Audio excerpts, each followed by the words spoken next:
Yo, what's happening everybody, King GBL here, and welcome back to our brand new Ultra League video. Today I'm going to be showcasing another very strong team, featuring ELO, Sandslash, Tentacruel and Jellicent.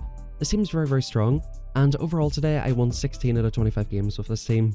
I could have won even more, but in one of the sets I completely misplayed and went negative in that set. I went 2-3 where I could have really went 1-4, so I was super happy with the performance of this team.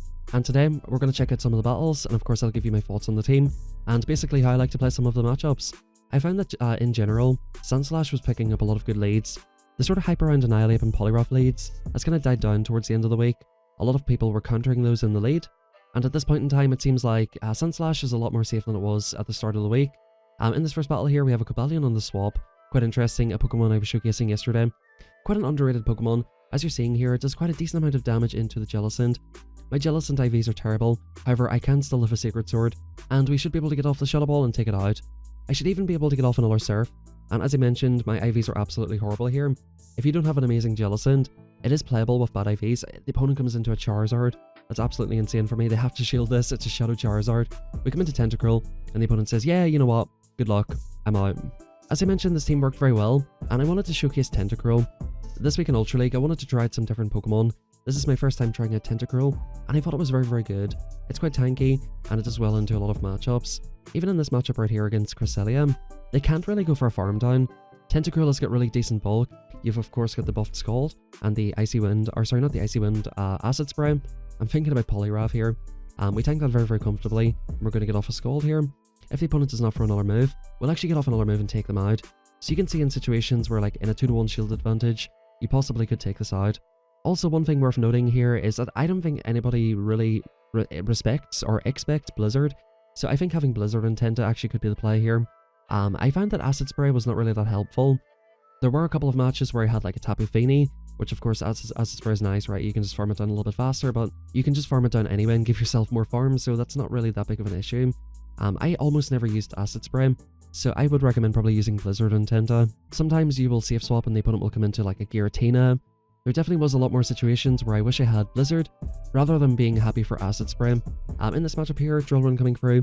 I don't know why the opponent aggro swapped, because I banged an absolute ton of energy, and they're just aggro swapping into this, which basically gives me the free win. In comes Skeleturge in the back. Now we can tank a Shadow Ball, and so can they. However, Jelly is very thick, even with 13 IVs. Absolutely, about the worst IVs you can possibly ask for. I'm still able to tank that Shadow Ball. They come into Cresselia, they realize, okay, I'm going to get farmed down, so that's basically good games, and let's hop on into the next one. Just before we do hop into it, do me a quick favor, just scroll out of full screen here, hit that like button, it's absolutely free, and if you guys do enjoy the content, subscribe to the channel. Again, it's absolutely free and helps me out an absolute ton. Listen, if you watch some of my videos and you think, you know what, this King GBL guy, I don't like him, you can unsubscribe anytime you want, so there you go, might as well do it, right? Hopping into the next battle here, battle starting, we've got a Bonus. We're playing in a little match against Bonus here, and Bonus is giving us a very bonus lead with the Aurorus. Now, in this match, you can tank a Meteor Beam. It's not exactly something you would want to do. I just sort of noticed that the opponent's staying in here, and I think, you know, if you're staying in here, like, I probably should just shield up the Meteor Beam, right? Like, you're not going to beat the double resisted Weather Ball. I don't think that's going to happen, so yeah, might as well just stay in, right? We're going to go for a nice punch, see if the opponent really wants to get this move off. They do, and I just read that they're pretty weak to Sandslash in the back. I think they paused the turn on the first one, so I knew it was going to be a Meteor Beam, and they come into a Jellicent here, which is quite interesting. Now, Jellicent versus Jellicent, you can tank a Shadow Ball in that matchup, so I decide, okay, we'll swap out here. The opponent's going for a huge overfarm. If they CMP me, I'm definitely going to win it, right? Look at my IVs, like, I win every CMP. I'm going to go for the Shadow Ball immediately and see what the opponent wants to do. If they come into the Aurorus, they're going to get farmed down, they let the move through, and they come into a Trevenant of all things. Can we get this move off? We only can get off a Surf, but it could be valuable chip damage. We need to basically farm it down with Tenta. Now the opponent's got a huge farm down here, so I think I decide, okay, Shadow Ball doesn't KO this Slash, but it gets very low, so I might as well come in here, start farming. The opponent's over-farming like an absolute mad lad. I don't know what that was all about. We do still live this. I'm going to go for back-to-back Acid Sprays. I guess Acid Spray is kind of helpful in this matchup, but like you could just go for back-to-back Scalds here, so wouldn't really make that much of a difference. The opponent basically has to shield it, even if they don't. I don't care if they don't, like I can just farm it down easier. Perfectly fine by me. Swap into Sandslash, start farming it down, and even just go for... I was going to go for a Drill Run, but I thought, you know what? What's the point BMing? We'll just be good guys today and get rid of it. So hopping into the next battle, we have my absolute favourite of all leads, Sandslash versus Sandslash. I hate this matchup, so I just no shield basically most of the time. I play it differently each time because, you know, some people might know my playstyle. Sometimes they go for the Ice Punch bait, sometimes they go for this, but I don't like shielding this. 9 out of 10 times they do go for the bait, so I'm like, you know, whatever. I'll stay in here. I'll get off this Ice Punch on the Ampharos. Ampharos is a good answer, of course, to Tenta and Jelly, but Tentacruel actually does surprisingly well in this matchup. The opponent's easily going to get to 2 moves, so I decide, okay, I'll just tank the first one. We tank that absolutely no problem whatsoever. Now at this point, if the opponent comes into Sand Slash again, they're on Powder Snow for some reason, not too sure why. I know there will be some matches, like the Dragonite match for example, the opponent would not be able to stay in against you if you have Powder Snow. They do come into the Sand Slash here. I still have a shield. They don't actually further move. The opponent had the move ready to go, but they are going for the overfarm. At this point, their attack debuffed. I'm going to go for a catch, and I end up catching the Ice Punch here, which is very, very nice. I wasn't actually trying to catch it, I just wanted to save my Tenta. And in comes an Electivire, and I'm like, what does this thing even know? It's probably Thunder Punch, it's probably Wild Charge. Okay, sure, no problem, we'll shield the Wild Charge, why not, right? Purple-less opponent here, he's hit Legend already, but he's running Spy, so you gotta give it to him. Even if the opponent's on Shadow Claw, this matchup with Jellicent is a fairly close matchup. It's actually quite good for Jellicent if they're in Powder Snow, because they're just throwing drill runs, like 2 drill runs don't KO. 2 surfs pretty much KO, and or if you go for like a Shadow Ball and farm down or something, like Shadow Ball gets it low. So yeah, I think it's definitely a good reason to run Shadow Claw.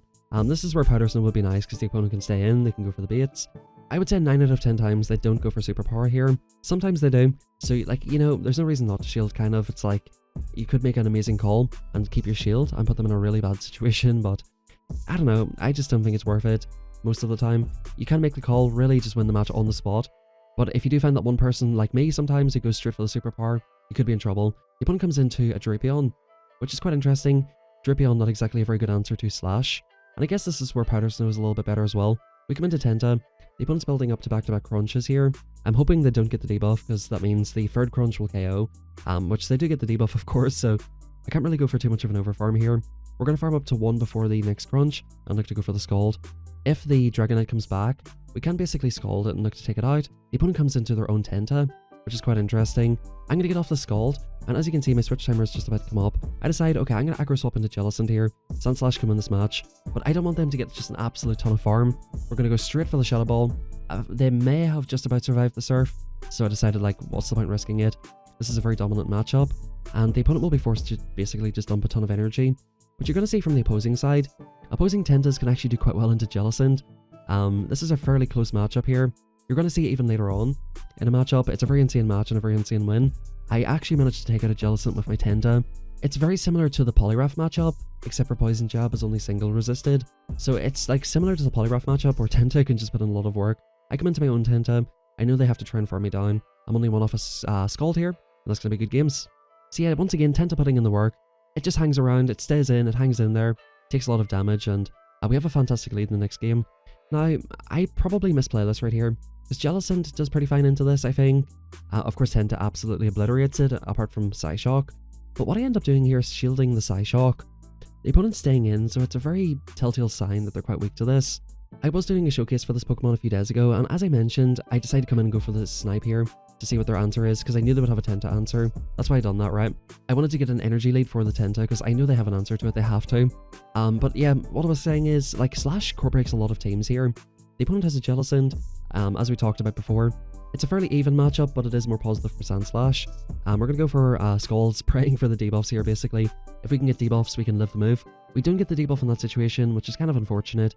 We do still have a Shadow Ball here, and we should be able to get off another Scald. You're going to see here, after getting off this next Shadow Ball, the opponent will get an absolute ton of farm here. We cannot ever farm this down. But, like, we've got them super low. Unfortunately, no debuff once again. And the opponent's thinking here, like, okay, they're actually getting me quite low. I'm going to have to get rid of this thing. So Tentacruel in a very negative matchup, done very, very well there. And because I think we got the debuff in the first one, we decide, oh, the opponent goes for the Insta-Throw in the Surf, and in comes Scrafty. This is not good. I'm not too sure why the opponent didn't go for Shadow Ball. I'm almost certain they had it. I'm going to start firing off Surfs here. I basically need to get the shield off the opponent. We do have some energy with Sand Slash, so if I can get shields off the opponent, I should be in a position where I could possibly win this here. By the looks of things, 3 Surfs will probably just about not KO this thing. The hexes are starting to add up a little bit over time, and I think I even decide to shield here. I need to get the opponent's shield before I can come into Sand Slash, because of course they'll just counter me down. And what I decide to do as well, instead of going for the aggro swap here, I'm going to force the opponent to throw. I'm going to try to get off the surf. It's a CMP tie. And if you guys remember, we got an absolute ton of farm and slash. Ice Punch number 1. I shouldn't have done that extra Shadow Claw, but I honestly forgot I had so much energy. Ice Punch number 2. This is absolutely perfect. The opponent did not go for a catch, and we can hopefully, yeah, just farm down the Jellicent. Good games there. It was getting a little bit dicey towards the end with a Scrafty in the back, but that's just how it goes sometimes. Trevenant lead, what an amazing lead. The opponent comes into a Charizard, we come into Tentacruel. This is pretty much curtains for them. I don't think the opponent can flip this matchup. Lost Burn coming through, does a decent amount of damage. But the opponent actually, surprisingly enough, here goes for a shield. Wasn't really expecting this, I thought they would just let it go. Unfortunately, we've been quite unfortunate with the debuffs here. Not getting a lot of luck. I decide, okay, they're going to go for Blast Burn, like why would they go for a bait on Tenta? Doesn't really make the most sense in the world. They do go for the Blast Burn and we go for another Scald. Again, no more debuffs, like, I swear people debuff me 90% of the time it feels like. I decided just to take the shield advantage here, and the opponent's forced to basically dump all of their energy. So at this point, guys, I realize, okay, Trevenant in the lead, we're up a shield. I'm going to come in and get a huge farm down with Jellicent. If the opponent wants to come into a loaded Jellicent, I am absolutely fine with that. Yep, they come into the loaded Jellicent, we get off the Shadow Ball. I believe I do pause the turn here, and this will not quite KO, but they're basically 1 foot in the grave here. In comes the Skeledirge. This is what I was predicting in the back. We throw this off in good timing. In the Ultra League, you can live free Incinerates to get off that move very comfortably. And yeah, we basically farm it down at that range. Good games well played. And hopping into the next match here, we do have quite an interesting lead. We have the Swampert, the old Swampass as I like to call it. This is a decent matchup for Swampert, of course. They do have to land an Earthquake here. If they go for Hydro Cannon, I can take this matchup, I believe. By the way, I was just listening back to that. It sounded like the microphone was muffled for a second, so hopefully that doesn't continue, but the opponent does go for an Earthquake here. Basically, we need to land 2 Ice Punches to KO the Swampert. I farm up 1 before the Earthquake and look to fire this off. If the opponent does go straight Earthquake, I can look to take this out. We're getting to the point where Hydro Cannon would start threatening here. I do shield this up, the opponent goes for Hydro Cannon. I'm going to get off my move immediately, so I don't CMP the opponent on the next Hydro. And I think I'm going to look to swap out here, do 1, 2, 3, and swap into Jelly. Very nice catch. The opponent farmed up, I think, 1 before the Earthquake there, and they do settle for the Hydro Cannon. In comes Skuntank. Definitely not what I want to see here. Skuntank, 2 crunches should just about KO the Jelly. I do think, though, if I have a better Jelly, of course they got a little bit of chip of the Swampert, but I think I live this crunch if I've got a better Jelly. My Jelly's absolutely horrible, and yeah, we're kind of in a tricky spot here now. Skuntank, up energy is just tricky. They do go for the CMP tie, and we just need to hope and pray Tentacruel can absolutely obliterate something in the back. They're going to get off even another crunch. I'm praying for no debuff here. I go for the overfarm knowing that they'll go for the CMP time. Crunch coming through, does an awful lot of damage. I just want to get rid of this thing. I maybe could have overfarmed a little bit more, but we'll have to see what comes in the back. Right here, this is where I would have wanted Blizzard.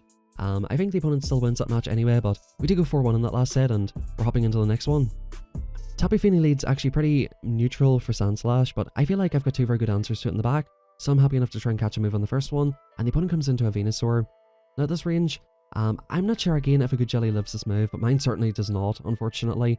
So what we can do here is basically come into our Sandslash, get a nice overfarm, and look to basically fire off the Ice Punch. This is a non-Shadow Venu, so the Frenzy Plant will hurt, but it's not going to hurt as much, of course, as a Shadow would. What I want to do here is farm up like an extra 3 or 4 Shadow Claws, right? Get up to back, 1 before they get to the move. Look to take this thing out, and then we can basically threaten the Tapu Fini if it comes back. The opponent comes into a Talonflame. This is looking quite interesting. Tentacruel could be set up for a big sweep here. I'm happy enough to get that chip damage through, because basically, I'm going to be farming this the whole way down. Now on this first move, I say, yo, Flame Charge me daddy.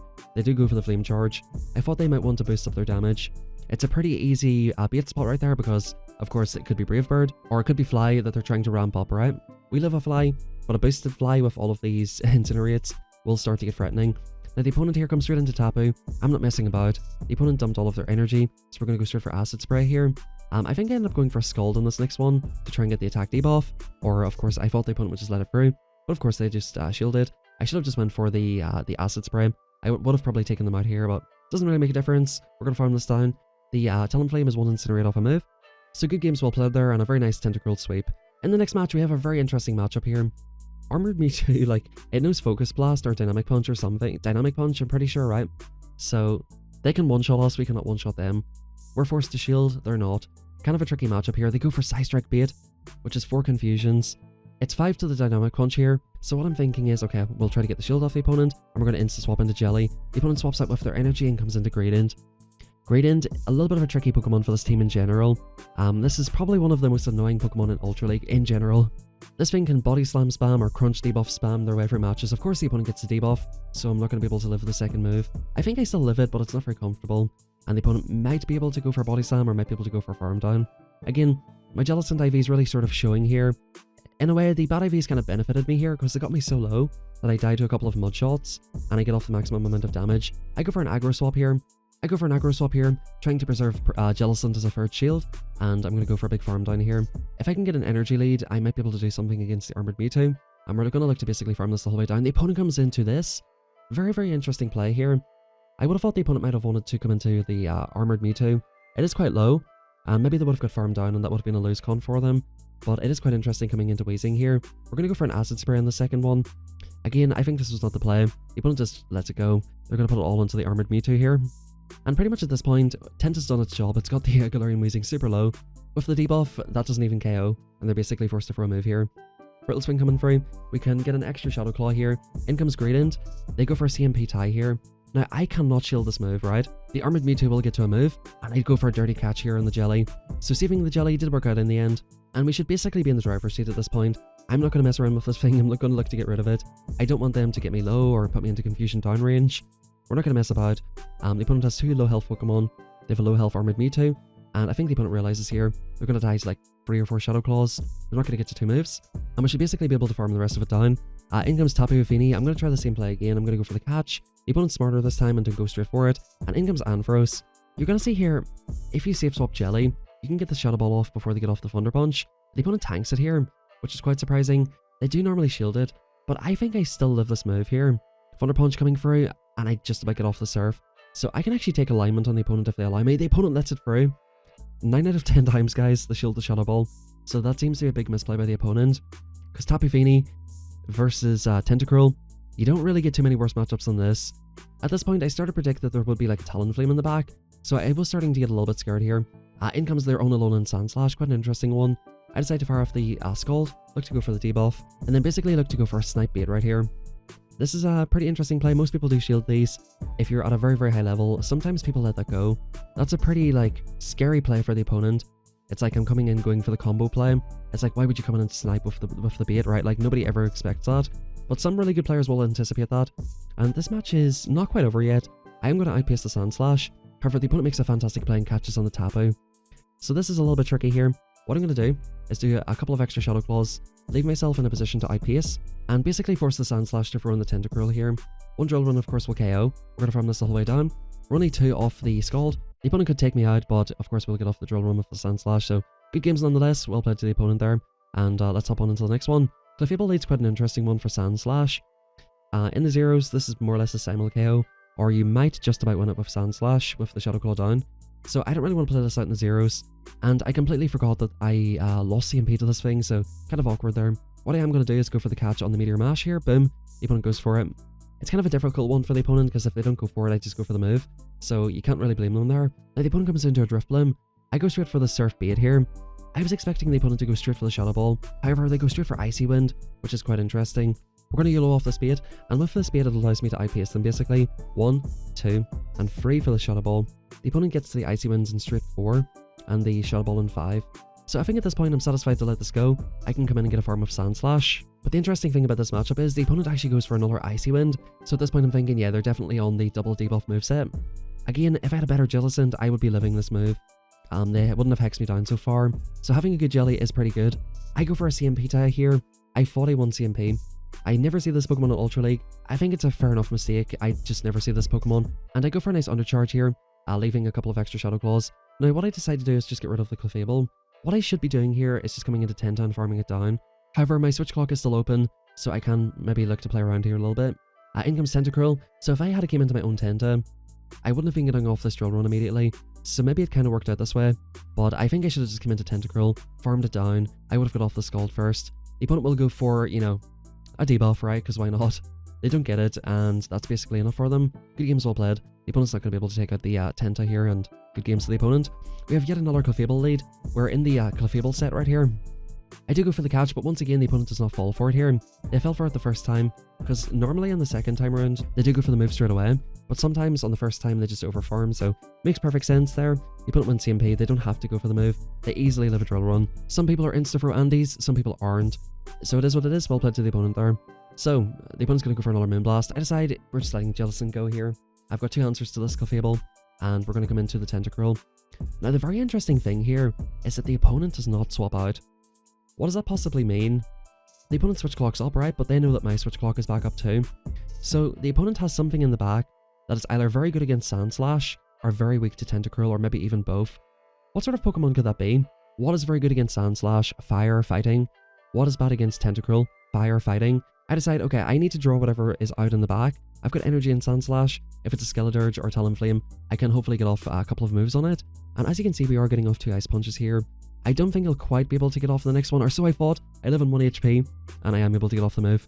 So this is kind of nice. We do get rid of the Talonflame, and it's basically me with 1 shield up against the Jellicent. They've got about 70% health, I've got about 40% health. I've got an extra Scald here, so this is definitely very helpful. The opponent lets that go through, and they get the attack drop.